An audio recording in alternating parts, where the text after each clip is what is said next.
Welcome back. अभी हम जिक्र कर रहे थे कि किस तरीके से पाकिस्तान में डेयरी इंडस्ट्री काम करती है, ओवरऑल लाइफ स्टॉक इंडस्ट्री के जो जवाली का जो जवाल है वो आखिर इसकी वजह क्या है। अगेन ये बात सोचने मजबूर है हम सब कि पाकिस्तान ज़रई मुल्क होने के बावजूद, पाकिस्तान एक ऐसा मुल्क होने के बावजूद जिसकी एक बहुत बड़ी आबादी गांव देहात जैसे इलाकों में रहती है, उस जैसे मुल्क में अगर जो लाइफ स्टॉक का बिजनेस है परवान नया चढ़ पाया तो उसके पीछे मोहलकात क्या है।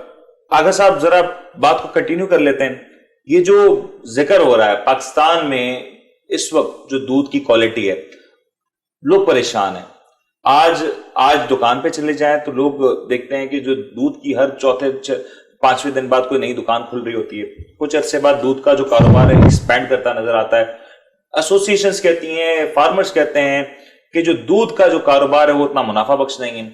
पहले तो इस बात का जरा जवाब तो दे दें कि अगर ये कारोबार इतना मुनाफा बख्श नहीं है तो ये कारोबार फैल कैसे रहा है। ये जवाब मुझे आज तक नहीं मिला, आप देते शायद।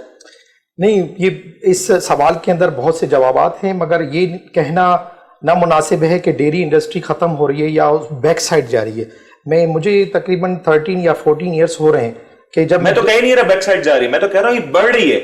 लेकिन हाँ। ये क्लेम करना कि इसमें प्रॉफिट मार्जिन नहीं है, अभी भी लॉस में बिजनेस किया जाता है और फिर हीले हवाले दिए जाते हैं।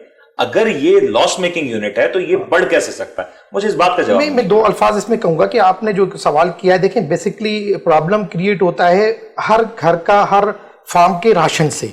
जो चीज खिला रहे हैं उसकी क्या रेशो है और जो चीज भैंस दूध दे रही है उसका क्या रेशो है।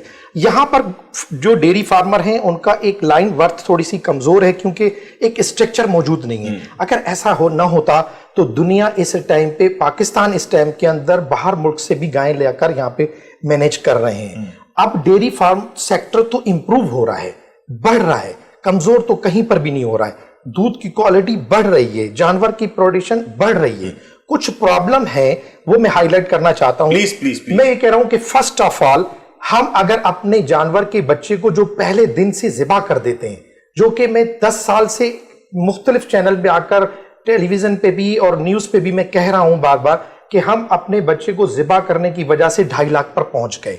अगर हम अपनी ब्रीड को ज़िबा कर देंगे, जो ज़िबा करने वाले हैं उनको ये नहीं मालूम कि इसकी ब्रीड ओरिजिन कहां से, इसका प्रोडक्शन कहां से दे रहा है। एक तो फर्स्ट रीजन जो कि हम महंगाई के दौर में इधर तक पहुंच गए। हम ये गवर्नमेंट से और सेक्टर से अप्लाई करते हैं कि इस चीज को पाबंदी लगा दी जाए, पाबंदी लगाई जाए।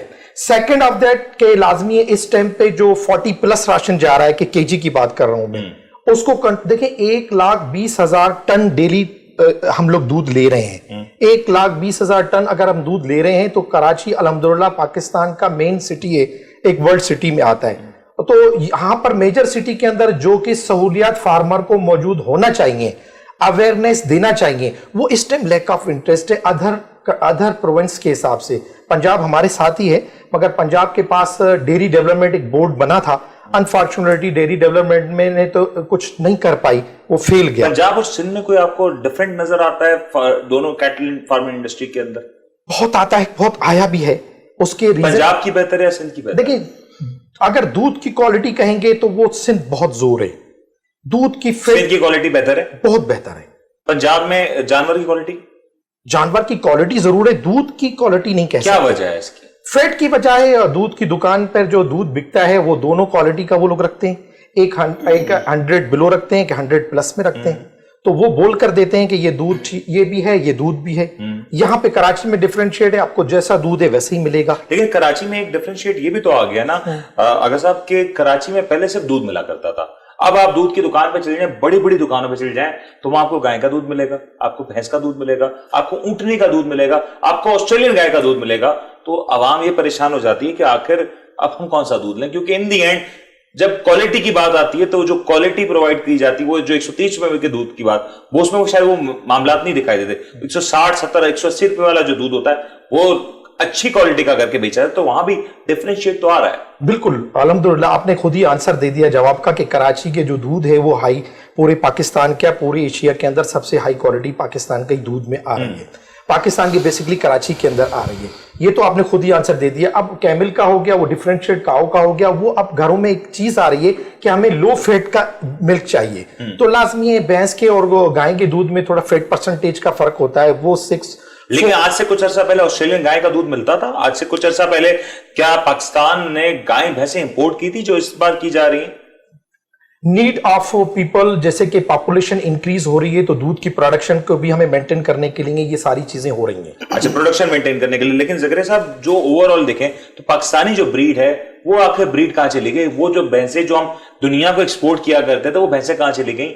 आज ये मामला है कि पाकिस्तानी भैंसों की जो आउटपुट है वो दुनिया की भैंसों से, गाय से इंतहाई कम है। इसकी क्या वजह है सर? सर, इसकी मेन वजह, जैसे मैंने पहले भी अर्ज किया, कि हम जो हमारी ऑस्ट्रेलियन गवर्नमेंट है, अगर आप देखें हमारे पाकिस्तान में ऑलरेडी उनका एक सेटअप चल रहा है। हमारी यूनिवर्सिटी युवास में एक प्रोजेक्ट है AVCCR के नाम से, जो ऑस्ट्रेलियन गवर्नमेंट के एड से चल रहा है। ऑस्ट्रेलियन गवर्नमेंट क्या कर रही है कि हमारी जो लोकल ब्रीड है वो उस पर रिसर्च कर रही है। बाहर के लोग हमारी जो लोकल ब्रीड्स हैं, नीली रावी हो गई, साहिवाल होगी, वो उसके दूध को और उसके गोश्त को हमेशा पसंद करते हैं, वो उनकी प्रायोरिटी पे है। अब बात आ गई मिल्क क्वालिटी के ऊपर। जैसे डॉक्टर साहब ने कहा कि हम पर कैपिटा को हमने पूरा करना है। हमारे पाकिस्तान की पॉपुलेशन जैसे पिछले 15 से 20 साल में पॉपुलेशन इंक्रीज हुई, तो हमारे जो पर कैपिटा नीड है दूध की और गोश्त की, वो हम आज तक नहीं कंप्लीट कर पाए। मतलब ये कि जो एक पर पर्सन को जो मीट की रिक्वायरमेंट है, जो उसको दूध की रिक्वायरमेंट है, वो हम नहीं पूरे कर पा रहे। सवाल ये है ना ज़करिया साहब कि पाकिस्तान एक ज़रूरी मुल्क है। आपने खुद भी ये बात कही कि पाकिस्तान का एक बहुत बड़ा हिस्सा विलेज जिस पे है, कच्ची आबादी के ऊपर है, जहां पे आमतौर पर रुझान होता है कि हर इंसान अपने घर के साथ 2-4 गाय भैंसे पालता है। इस बड़े निजाम के बावजूद अगर पाकिस्तान इस बिजनेस में, इस चीज के मामले में बहुत पीछे है, तो ये रेक्टिफाई करने की जरूरत है ना सर? जी जी, रेक्टिफाई करने की बिल्कुल जरूरत है। इसी में हम गवर्नमेंट से मदद मांगते हैं। इसी में हमारी लोकल ब्रीड्स के ऊपर उसको प्रमोट किया जाए, उसके जेनेटिक्स को प्रमोट किया जाए। सर, लोकल ब्रीड किस तरीके से प्रमोट होगी? जिस तरीके से अगर आप बता रहे हैं कि 6-7 दिन का बच्चा होता है उसको काट दिया जाता है, exactly. तो इसके लिए तो ना एसोसिएशंस काम करती नजर आती हैं, ना डॉक्टर्स इसके ऊपर। आई एम सॉरी टू से, आप दोनों यहां बैठे हैं, लेकिन उस तरीके की आवाज आज तक हमने नहीं सुनाई दी। शायद वेटरनरी डॉक्टर को जो आज इज्जत, जो मर्तबा अभी कुछ अरसे से मिला है, शायद वो मर्तबा भी नहीं था। ये मर्तबा आप लोग को पहले मिल जाता तो शायद ये मामला ना होते। आप लोग क्यों नहीं आवाज उठा रहे कि इस बच्चे को ना काटो, उसको ज़बा ना करो, ये नस्ल को बढ़ने दो? सर, क्योंकि इसमें इंडस्ट्री इन्वॉल्व हो गई है। जब आप पॉपुलेशन बढ़ेगी, आपको नीड बढ़ेगी, सप्लाई चेन में अगर आप ब्रेक्स नहीं आने देना चाहते, जब सप्लाई चेन आपके पास डिमांड ज्यादा है, प्रोडक्शन कम है, तो फिर आप उसमें एज फैक्टर को, जो हमारे जो स्लॉटर करते हैं, जो लोग इस इंडस्ट्री से इन्वॉल्व है, वो फिर उसकी एज को नहीं देखेंगे। ठीक है, उन्होंने फिर कंजप्शन पूरी करनी है, उनके पास डिमांड ज्यादा है। सो हमें जैसे इस गवर्नमेंट ने एक इनिशिएटिव लिया कि हमारे 67% अगर आबादी है, अगर हर गांव, हर घर में से एक एक जानवर भी अगर उन्हें पाले, गवर्नमेंट जी जी जिसे वो सब्सिडाइज भी कर रहे हैं, तो अगर इस पे ही हम लोग आ जाएं तो देखें कि हमारी जितनी पॉपुलेशन है वो 1 साल बाद वही पॉपुलेशन जो मीट की है या मिल्क की है वो आपको लार्ज अमाउंट में मिलेगी। लेकिन अगेन ये सवाल है कि जब ये जो आप भैंसों की खास तौर बात है, गाय का तो आज गोश्त तकरीबन 1000-1100 रुपए केजी है, भैंस का गोश्त तो हमें कहीं दिखाई नहीं देता। आफादियत के हवाले से अगर देखें तो भैंस का गोश्त कहाँ चला जाता है सर? नहीं, भैंस का गोश्त भी बिल्कुल मिलता है मार्केट में, लेकिन आप जब मार्केट में जाएंगे, जो एक कंज्यूमर है वो खरीदना चाहता है, वो डिफ्रेंशिएट नहीं कर पाता। सर, भैंस का गोश्त तो मांग के थक जाए तो आपको नहीं मिलता। खासतौर पे सर्दियों के मौसम में आपको भैंस के गोश्त के पाए होगी तो डिमांड बहुत हाई होती, नहीं मिलता सर? वो एक सीजन हो जाता है। नहीं, एक्सपोर्ट भी होता है बिल्कुल। हमारे जो खास तौर पे जापान है, इस साइड की जो कंट्रीज हैं, जितनी एक्सपोर्ट हो रही है मीट की, प्राइवेट सेक्टर कर रहा है, वो भी गवर्नमेंट नहीं कर रही। अगेन, अगर गवर्नमेंट इसको रेगुलाइज करे तो ये जो मीट एक्सपोर्ट इंडस्ट्री है, ये हमें बहुत अच्छा इकोनॉमी दे सकती है। आप बहुत बिल्कुल सही कह रहे हैं, अच्छी इकोनॉमी तो दे सकती है। लेकिन अगर साहब आपने जो बात कही कि 6 लाख जानवर हमारे पास कमोबेश मौजूद हैं, मैं इस बात को एक मिसाल ले लेते हैं कि 6 लाख इस वक्त भैंसें मौजूद हैं। आमतौर पे जो भैंसें होती हैं उनकी जो एज होती है, जब वो दूध देना शुरू करती है तो 8 से 10 माह के बाद उस भैंस को ले जाके काट दिया जाता है। सही कह रहा हूं? जी हाँ, बिल्कुल। ऐसा नहीं है। तो किस तरह से, प्लीज देखिए, फर्स्ट लैक्टेशन के अंदर तो ऐसा नहीं है, वो बैक होकर और फिर से वो कितने % बैक होती है? तकरीबन कोई 3 to 4 जो उसकी कंप्लीट होती है ऑफ स्प्रिंग दे देती हैं वो, उसके बाद बैक होकर स्लाटर में जाती है। ऐसा नहीं है कि 1 ईयर के बाद वो स्लाटर में जाए, यहाँ पर ऐसा नहीं है। जिसका नेम है वो जो फर्स्ट लैक्टेशन के बाद वो बैक होकर उसके बाद वो बहुत अच्छी रकम में जाती है। हाँ, 1.5 से 2 लाख रुपए तक की वो बैक होती है, वापस जाती है गाँव के अंदर फिर से, या रिसाइकलिंग यहाँ पर ही करा रहे हैं हमारे पास, यहाँ पर भी हो रही है। यहाँ ब्रीडिंग के ऊपर काम हो रहा है, अब शुरू हुआ है। पहली बात तो हो ही नहीं रहा था, मैं आ रहा था इस बात में। पहले मैं आपको बोल रहा हूं कि हम काफ को बचाने के लिए रिक्वेस्ट करते हैं अब्दुल बारी पिताफी से, इस चैनल के थ्रू मैं बिलावल साहब से भी रुजू कर रहा हूं, काइंडली अगर आप उनको ये चीज कहें कि जो हमारे पास इस सिंध के अंदर जो प्रॉब्लम है वो किलिंग का है, उसका बच्चों का है, उसके लिए एक डिपार्टमेंट दी जाए जिसको पारी पिताफी को एक मेन हेड दिया जाए। उसके बाद एक रिप्लेसर हमारे पास मौजूद है जो कि वो माँ के दूध के कंपोजिशन के साथ बेहतर है, उससे उसको हम अपनी ब्रीड को बचा सकते हैं। तो काइंडली एक तो ये हो गया। दूसरा, रिसाइकलिंग के लिए हमारे पास यहाँ पे अवेयरनेस नहीं है, और रिसाइकलिंग के पास हमारे पास गवर्नमेंटल वो नहीं है, कुछ प्रॉब्लम्स हैं। शीप एंड गोट के पास तो चल रहा है, एआई का वो चल रहा है वहां पर ब्रीड के ऊपर, मगर हमारे पास यहाँ पर बहुत सी कम चीजें हैं। तो काइंडली इसको मेन देखा जाए, प्राइवेट सेक्टर तो लाजमी है, दूध लिया तो उसको वापस बेचना है या तो फिर उसको ज़िबा करना है। जहां तक आपने गोश्त की बात की, हमने कराची में कहीं भी नहीं देखा कि भैंस का गोश्त मिलता है। क्यों नहीं मिलता? मैं आपको रीजन बताता हूँ ना।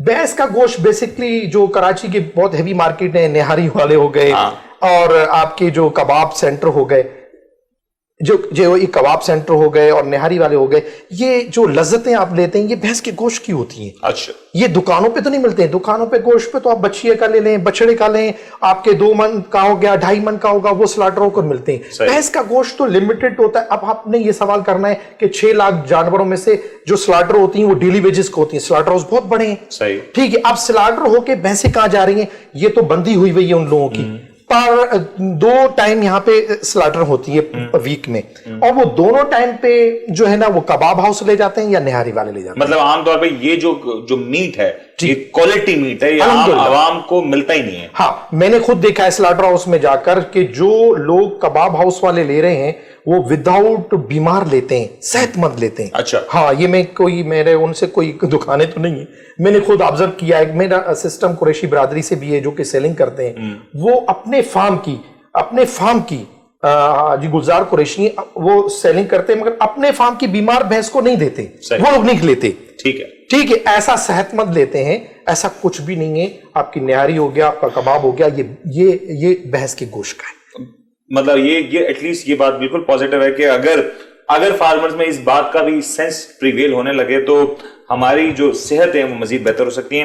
ब्रेक पे जाने से पहले जरा एक सवाल आपसे रह गया था ज़करिया साहब, ये जो केमिकल्स का जिक्र होता है, आपने बताया पता नहीं कौन सा अफलाटून, पता नहीं कौन सा केमिकल्स होते हैं, ये केमिकल्स दरअसल क्या काम करते हैं? जरा इसके बाद आपने मुझे ये भी बताया था कि खवातीन के लिए खासतौर पर नुकसान है, इसके बारे में जरा प्लीज बता दें। जी बिल्कुल, असल में अफ्लाटॉक्सिन का मैंने नाम लिया था, ये कोई केमिकल नहीं है।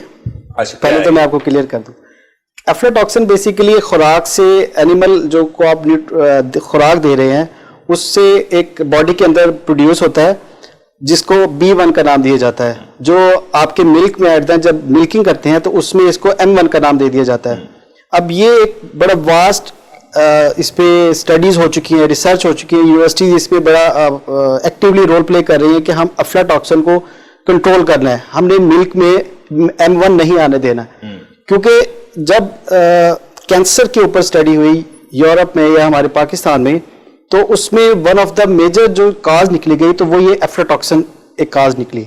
अफ्लाटॉक्सिन कहाँ पे आ रहा है ह्यूमन बॉडी में, उसके ऊपर रिसर्च के बाद देखा गया है कि एनिमल ओरिजिन से आ रही है। एनिमल ओरिजिन से हमें मीट आ रहा है, एनिमल ओरिजिन से हमें मिल्क आ रहा है। मिल्क में ये खास तौर पे M1 के नाम से पाया जाता है। और इसी तरह जब आप खुराक दे रहे हैं, खुराक में बहुत सारी मतलब ऐसे प्रैक्टिसेस हैं कि जिनकी वजह से ये अफ्लाटॉक्सिन लेवल प्रोड्यूस हो रहा है, और इसकी बाज़ औक़ात तो लेवल इस हद तक बढ़ जाता है कि वो एनिमल में उसकी रीडिंग ही नहीं आती, क्योंकि इसकी इतना ज़्यादा बढ़ जाता है। इसकी जो इंटरनेशनल, इसके नुकसानात इंसानों को किस हद तक होते हैं, क्या नुकसानात होते हैं? इसके नुकसानात में जो मेन स्टडी की गई है उसमें जो खास तौर पर खवातीन है उसमें अबॉर्शन केसेस इसी वजह से बढ़े हैं। अब अफ्लाटॉक्सिन का जो केमिकल है, क्या ये व्हाइट मीट में पाया जाता ज्यादा है, रेड मीट में ज्यादा पाया जाती है, प्लीज बता दें। सर मुनीर भाई, मैं आपसे फिर कहूंगा कि ये केमिकल नहीं है, ये नेचुरली प्रोड्यूसिंग एक जो भी चीज है, एफ्लाटॉक्सिन नाम से ले रहा हूं मैं। जी जी। अच्छा, ये जो भी चीज पाई जाती है, क्या ये व्हाइट मीट में ज्यादा इसका रेशो होता है, रेड मीट में ज्यादा रेशो होता है?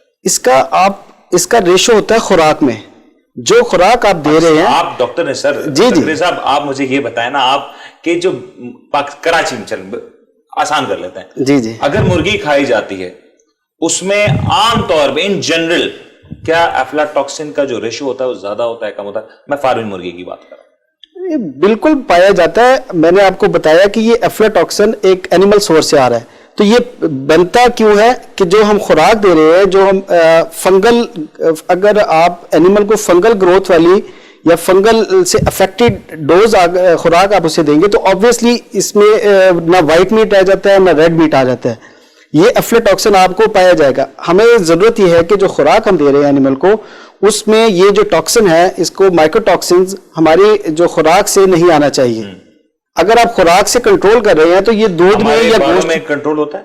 बिल्कुल। अब डॉक्टर साहब काफी अरसे से कराची में और इसमें इन्वॉल्व हैं, तो अल्हम्दुलिल्लाह इन लोगों ने बड़ी मेहनत की है, खास तौर पे कराची में, क्योंकि एशिया की सबसे बड़ी मार्केट यहाँ पे है। यहाँ पे लोगों को अवेयरनेस दी गई है, फार्मर्स को, जो लोकल यहाँ की इंडस्ट्री है, एसोसिएशंस हैं, उनके अंदर एक आगाही पैदा की गई कि ये जो टॉक्सिन्स है इनको हमने बाइंड करना है या इनको एलिमिनेट करना है बॉडी से।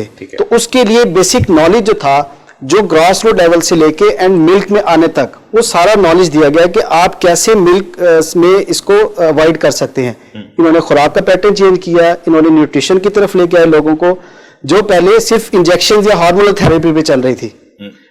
कराची या पाकिस्तान में जो हमारी एनिमल न्यूट्रिशन है, उसकी तरफ बड़ी खसूसी तवज्जो की इस वक्त जरूरत है, गवर्नमेंट की तरफ से भी और हमारे जितने हल्का अहबाब है जो इस इंडस्ट्री से वाबस्ता हैं। मेरी उन सबसे गुजारिश है कि जब तक हम एनिमल न्यूट्रिशन की तरफ तवज्जो नहीं देंगे, हम ना अच्छी क्वालिटी का दूध ले सकते हैं, ना हम अच्छी क्वालिटी का मीट ले सकते हैं। मैं ब्रेक पे जाने से पहले एक और सवाल अगर आपसे पूछ लूं, अगर आप इजाजत दें तो। जी जी। ये जो जानवरों को बाड़ों में इंजेक्शन लगाए जाते हैं, बॉस्टन है या दूसरे जो इंजेक्शन सर अभी जिक्र भी कर रहे थे, ये जो इंजेक्शन हैं, ये जानवर के लिए कितना नुकसानदेह और इसका इम्पैक्ट इंसानों पे क्या होता है? प्लीज अगर इसमें मैं आपको शॉर्टली बड़ा कहूंगा कि फर्स्ट ऑफ ऑल तो इट्स अबाउट 2017 या 16 में सुप्रीम कोर्ट ने इन दोनों इंजेक्शंस पे बैन कर दिया। 2015 में शायद। ठीक है। तो अब ये मेरा नहीं ख्याल कि ये किसी भी जगह ऑक्सीटोसिन आज भी लगाया जाता है जानवरों को। सर ये ऑक्सीटेट्रासाइक्लिन का एक बड़ा, ऑक्सीटोसिन एक अलग चीज है, ऑक्सीटोसिन और बूस्टर इन दोनों पे बैन है। सर मुझे फार्मर्स की तरफ से ये बात आई कि ऑक्सीटोसिन जैसा इंजेक्शन, वो जानवर, जिस जानवर को एक बार ये लगा दिया जाए तो उसके बाद जानवर इसके डोज के बगैर दूध नहीं देता। अब जब लॉकडाउन हुआ तो बहुत से फार्मर्स इस बात के लिए परेशान हो गए शायद ही इनको इंजेक्शन ना मिले, और अगर इनको ये इंजेक्शन ना मिला तो यकीनी तौर पे जो उनकी भैंसें हैं वो टाइम पे दूध नहीं देंगी, और जिस क्वांटिटी से जो दूध चाहिए, जिस रफ्तार से, क्योंकि रफ्तार को कम करने के लिए, टाइम बचाने के लिए भी काम किया जाता है, तो टाइम भी काफी हद तक डिले हो जाएगा। इस पर जरूर थोड़ी सी मजीद बात करेंगे, लेकिन एक ब्रेक के बाद।